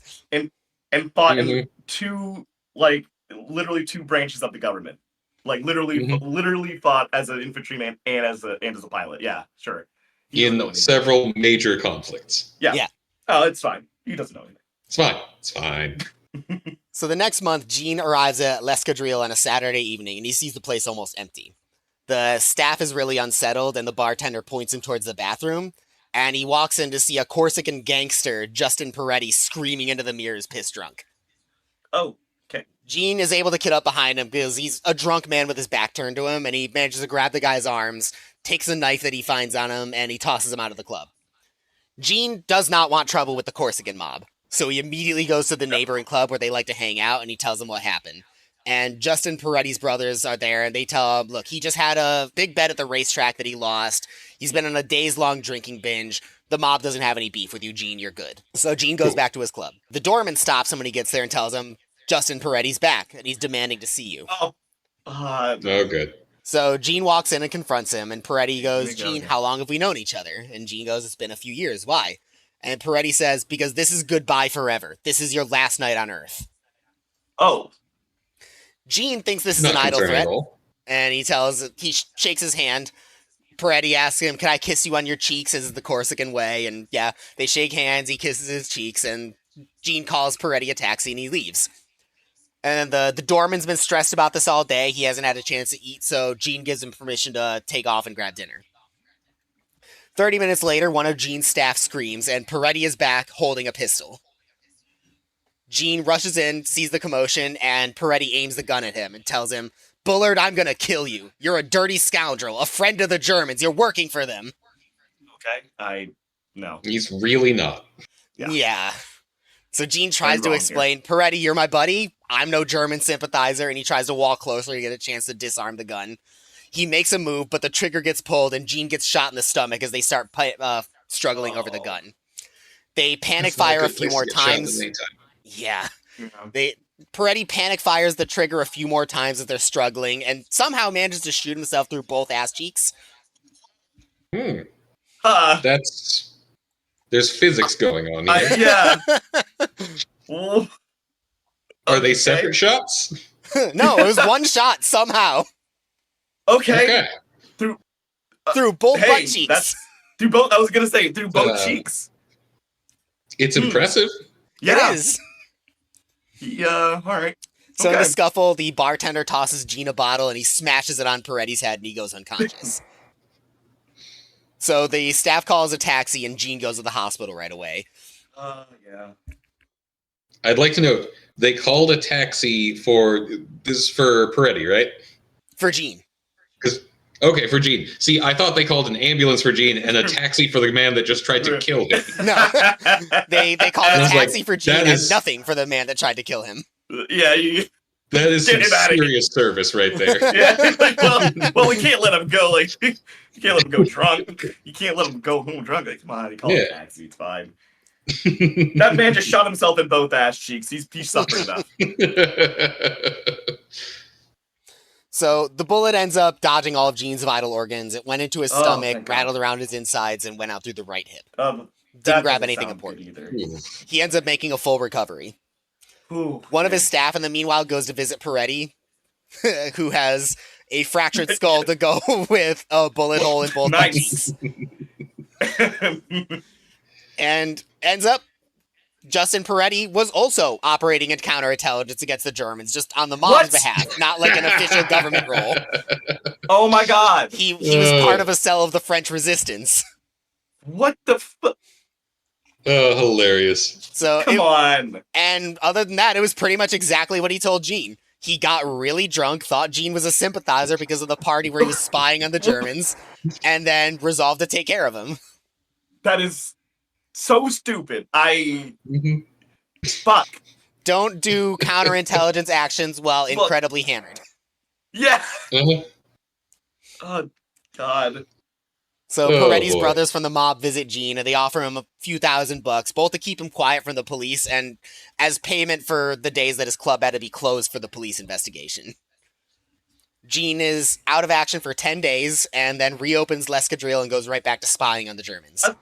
I'd like to point out how funny it is that, like, the quote-unquote mob in this case is the one paying Gene protection money at this point, because you're like, hey man, please don't fucking shit.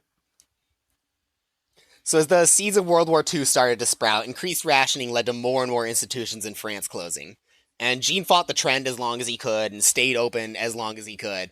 But as soon as German tanks moved into the Ardennes forest in 1940, invading France, Gene closed up his gym and his club. He wanted to contribute to his adopted country again, but he hadn't flown in 20 years, and he had never flown a plane with fewer than 4 wings, and he was too old to serve on the front line with his old infantry unit.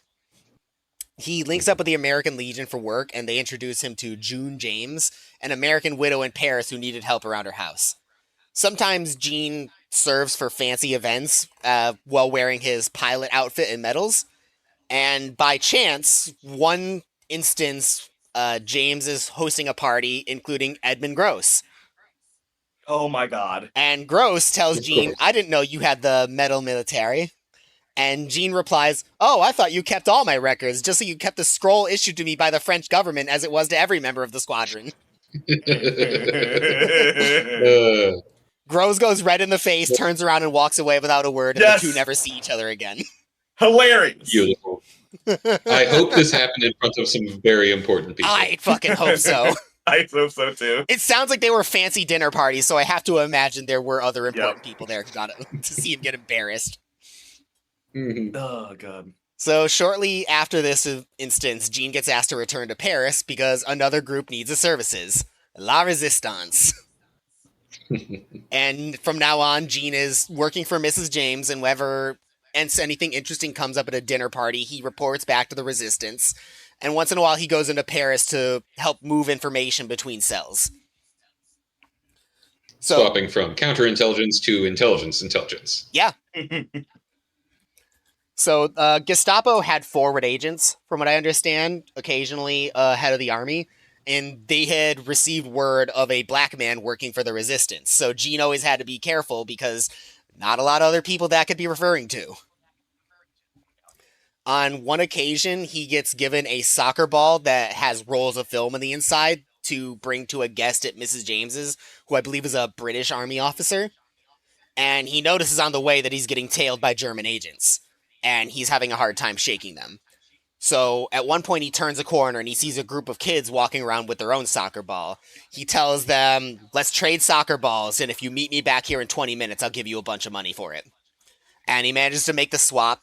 The German agents turn the corner and see him walking, presumably with the same soccer ball. He picks up the pace to make them think that he's onto them, and then he chucks the ball and they chase after it, and he manages to dodge them that way and circles back and gets his original one with the film. Nice. That's a good play. That's a great play. Yeah. Oh, yeah. But as the German army moved forward and get to the edge of Paris, Jean knew he had to get out. As soon as Germany controlled the city, he wasn't going to last very long as a black resistance member. No. So he packs a go bag with enough stuff to get by, and he leaves his daughters with a friend that he worked with at his clubs, and he gets out of Paris, taking a train south. Shortly into his travels, he gets news that his old infantry unit, the 170th, had been killed to its last man. Jean makes his way to Orléans, where he hears that French soldiers are still fighting, and he's surprised to find that the unit's leader, Major Botter, was his lieutenant at Verdun. And he immediately puts him in charge of a machine gun unit, and Jean is back on the front lines. How old is he at this point? 1940. He was born in 1895, so 45. Oh, all right. He's pushing it, but yeah, but needs must at this point. Yeah, indeed. France is not doing well at this point. No, it is. When life gives you an experienced machine gunner, you make machine gun aid. When life gives you an experienced machine gunner that you have met before and served with at Verdun. Yeah. And is a war hero. Yeah. Yeah, also, yeah. So it ended up being a very short stint back on the front lines, though. A couple days after Jean gets back in uniform, an artillery shell lands within a dozen feet of him and launches him into the air, breaking a vertebrae in his neck and several ribs when he lands. Oof. And this is when Major Botter tells Jean, you should just move on, my guy. There's a proper hospital in Angoulême, and from there, you can go to neutral Spain and go back to America. He tells them the local medics couldn't give him the treatment that he needed, but they both knew that Jean could not get captured. He said, "If I were captured with him, I would not just be interned. I would certainly be executed, not only because of my color, which put me in at least as much danger as the Jews, but also because the enemy must by now know that I had worked against them in the underground, as well as being a foreign volunteer in 2 wars. Yeah. So Jean hobbles his way to Angoulême, gets some very basic treatment, and then gets moving again, just a hair's breadth ahead of the Germans.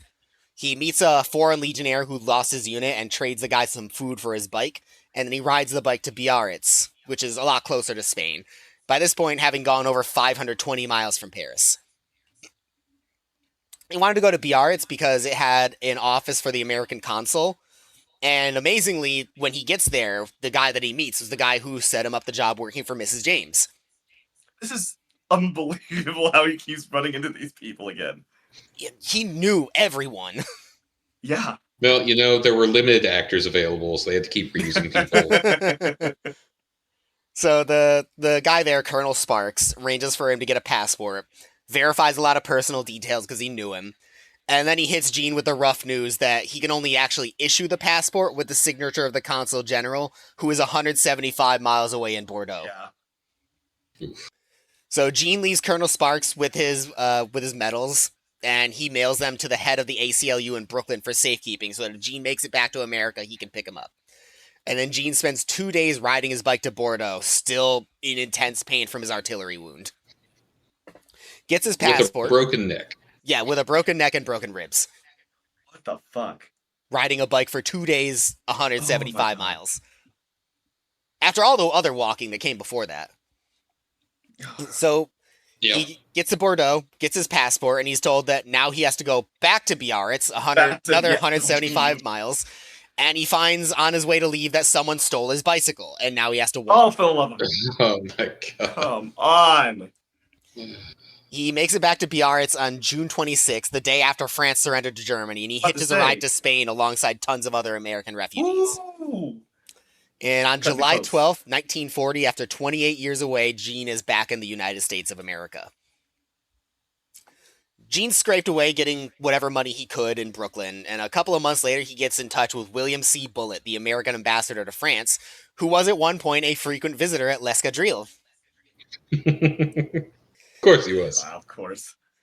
I guess, yeah, a lot of that also comes from running the most popular nightclub in Paris. Yeah. Like, this is all, like, this proves how important it is to have these connections, right? It's everything that he did in his life has now, hopefully it's going to help him here. So he tells Bullitt about his daughters, and Bullitt goes to the Secretary of State, and they manage to find Jacqueline and Lolita still with the person Gene left them with from his club. And they arrange to have them brought to America. The government fronts the money, but expects to be repaid for it. But when they hear about this, 16 of Gene's former squad mates from L'Escadrille pitch in the money to pay for his daughters to make it to America. Very nice. Oh, that's great. On February 3rd, 1941, Gene and his daughters were reunited and they all settled in Harlem. And he spends the rest of the war speaking on behalf of the Free French and Charles de Gaulle, and he volunteers to fight for both France and America, but gets rejected. Because he's in his late 40s and has war wounds. That's fair. He's been shot, he's been blown up multiple times, he's got a broken and then healed neck, he's got broken and healed ribs, he was stabbed by a racist, he was presumably shot by Germans several times. He was shot by a Corsican gangster. Yeah, that too. I forgot about that one. Yeah, like, my man, it's time to, everybody has a point where, time to hang it up, right? Yeah. It's time to hang it up. In 1946, Gene decides to go back home and visit, not France, but Columbus, Georgia. He hasn't been there since he was a kid 39 years ago, but it's a very short visit because he finds there's just nothing left for him there anymore. Yeah. His parents are gone, his siblings are scattered, and his childhood home was demolished for newer developments. So his brief trip to Columbus... still full of racists. Yeah. They didn't go anywhere. They didn't get bulldozed, unfortunately. Fuck. On September 4th, 1949, Paul Robeson performed a concert in Peekskill, New York as a benefit for the Civil Rights Congress, which is a group founded to speak against legal injustices towards Black Americans. They very quickly called it a communist group and targeted it with protesters ranging from the Klan to anti-communists to just local racists. Cool. Gene no shortage of those. Yeah, not surprising, just disappointed. Gene makes the trek from New York City to attend, and as soon as he gets off the bus, he gets sped on by a protester. And so Gene spits back. Okay, good. And as a result, is surrounded by a group of Westchester sheriffs and deputies who beat him for a full minute. Fuck. Yeah. The Peekskill riots are a very grim bit of racial history in America, as the road to the concert was lined with angry protesters who were yelling and throwing rocks at any passing cars that seemed too black or communist, including a bus full of school children returning from summer camp. 12 children on the bus were injured by thrown rocks or from the broken glass that were caused by thrown rocks. And the Pittsburgh Courier called it one of the most shameful spectacles in American history. Yep. You can actually find video. I don't know if you can find video, but you can find pictures of Eugene Bullard getting beaten by Westchester sheriffs. And he actually became the topic of some press on Peekskill because of this. And they wrote about his war service, which is probably the first time most people in America had heard of Eugene Bullard. The fact that they were beating up a black veteran is like for them the black part obviously is the reason they're beating him up, but you would have thought that the veteran part would have probably, at least given him some kind of protection, but not back then. So yeah. In terms of actual change after the fact, it was probably good that there is, pictures of him getting beaten, because Yeah. war hero came back, fought, offered to continue fighting, like serious badass good person Yeah. beaten by racists makes actual progress. Yes. It's like in And again, the third episode about Catherine Switzer and Jock Semple, where Mhm. Jock incidentally helped women's rights more for attacking Catherine than he ever could have any other way, because the picture of him doing so became like a rallying cry for women's rights. looks so, yeah. Right. Yeah. And like if it had been just a random person with no massive events in their previous life, probably wouldn't have been as impactful. Yeah. Yeah.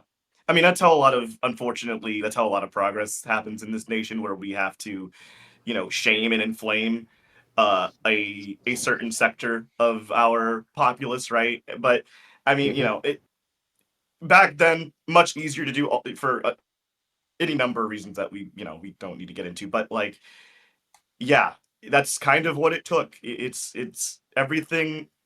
All of our progress is written in blood, and that is just the truth of it. It's kind of just what we have to kind of make peace with. But yeah, I'm hoping that this is going to end on a happy note here.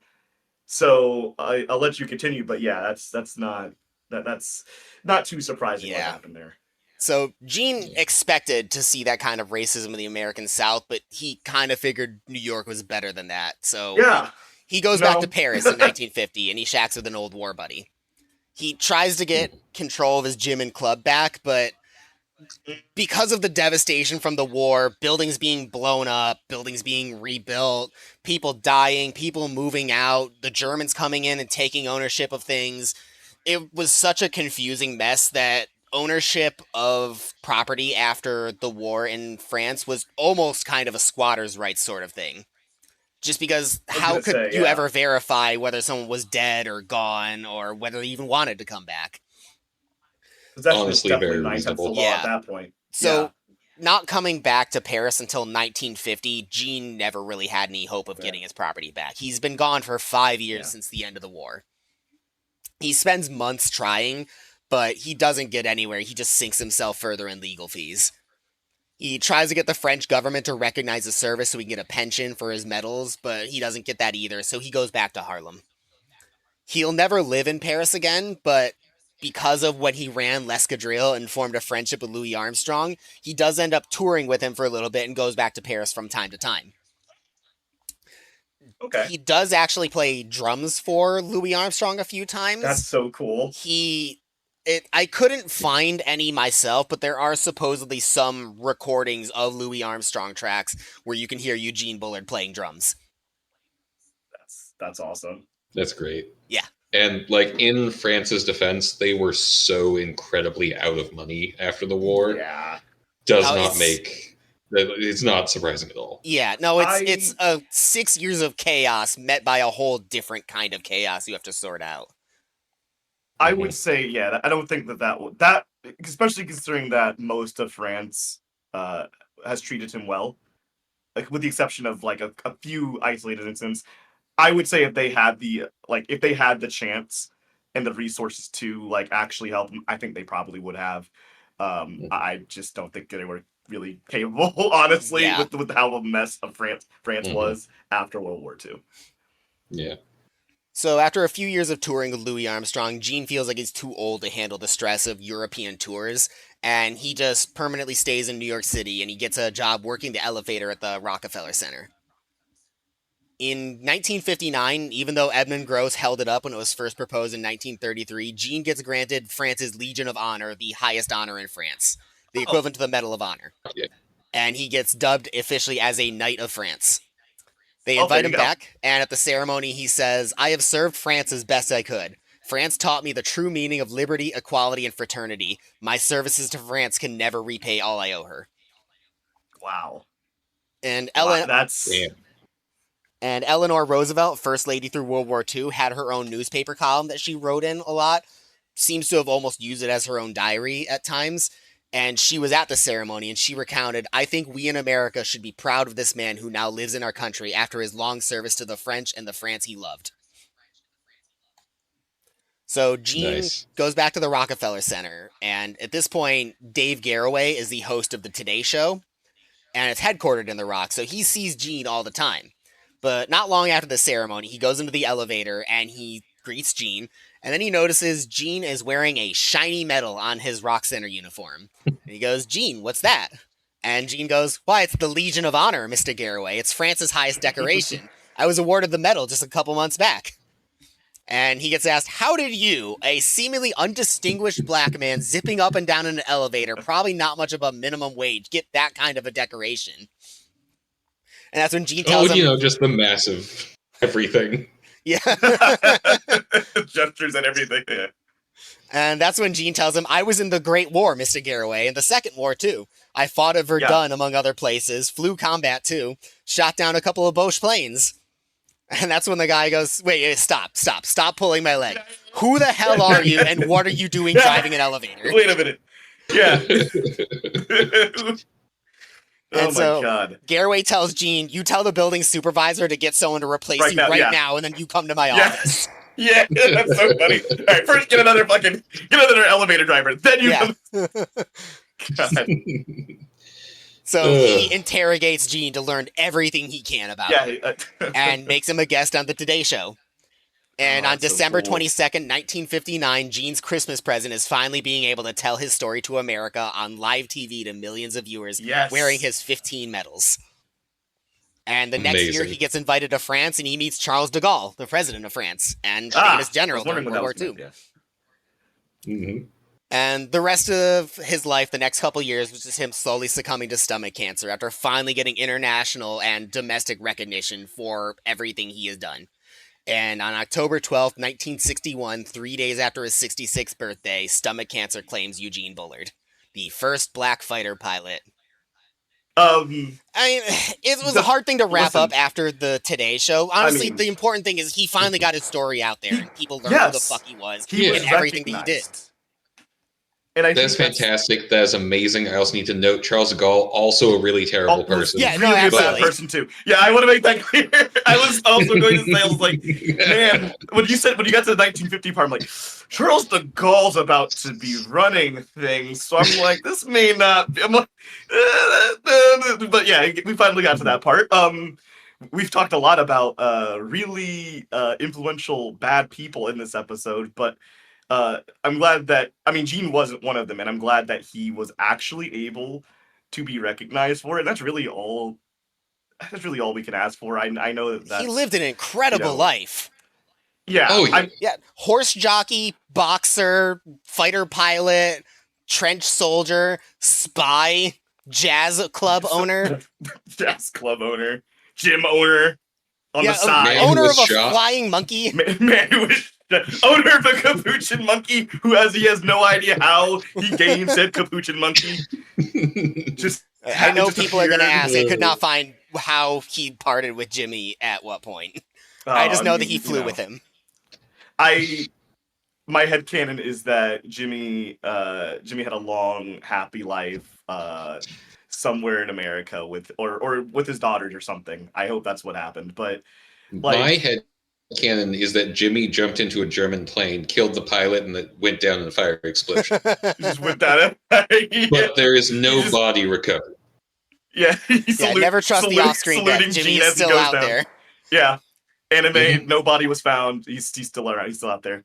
But yeah, again, and this is gonna sound kind of bad in retrospect, but as a black person who is a bit of a history nerd, not as much of a history nerd as you guys. You guys are much better than me at that kind of thing. But when we go back and we see Black people in history, right?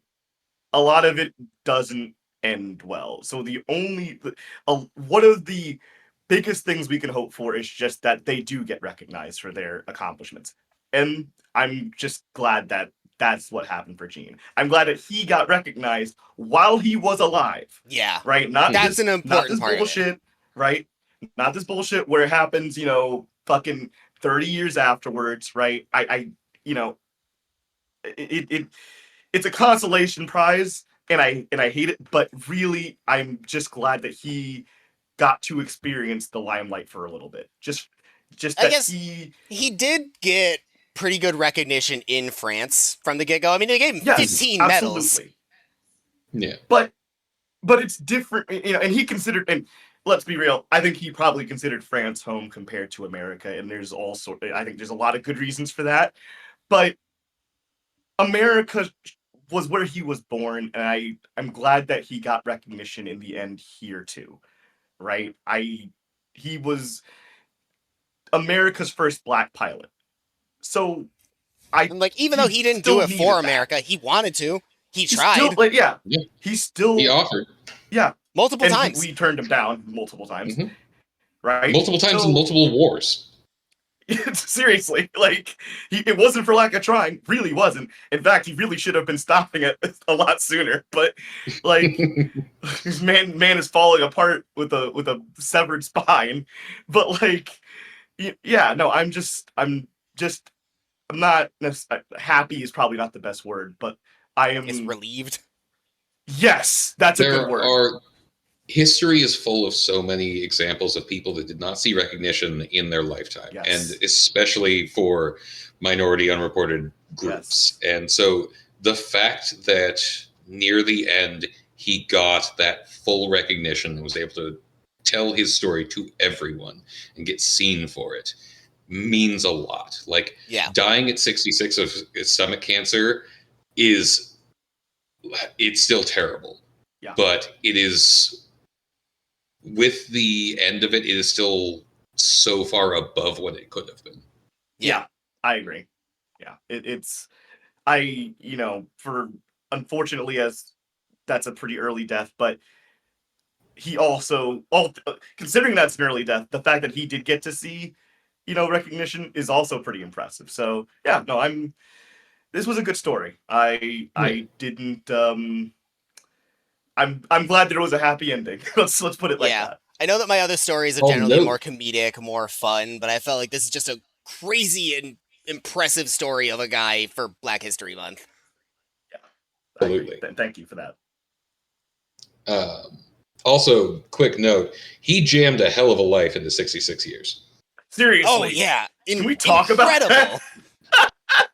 What the hell? Even just his war life would have been pretty fucking impressive for that life. But then you got the horse jockey and the nightclub and the boxing and knowing Louis Armstrong and being a booker for him. I mean, I was thinking about it. How crazy is that he knows all of these celebrities, but he kept his entire life just completely personal and private. Is pretty impressive that he was able to do that. Obviously, I mean, that's, I guess that's a job of a bar owner, to be kind of, to know the stories, but to not necessarily tell your own. Honestly, probably what made him a good spy. Yeah. Yes. He heard so many things. And just also multi-talented as fuck, knows 4 different languages, speaks them well enough to be an intelligence agent. It's just, yeah.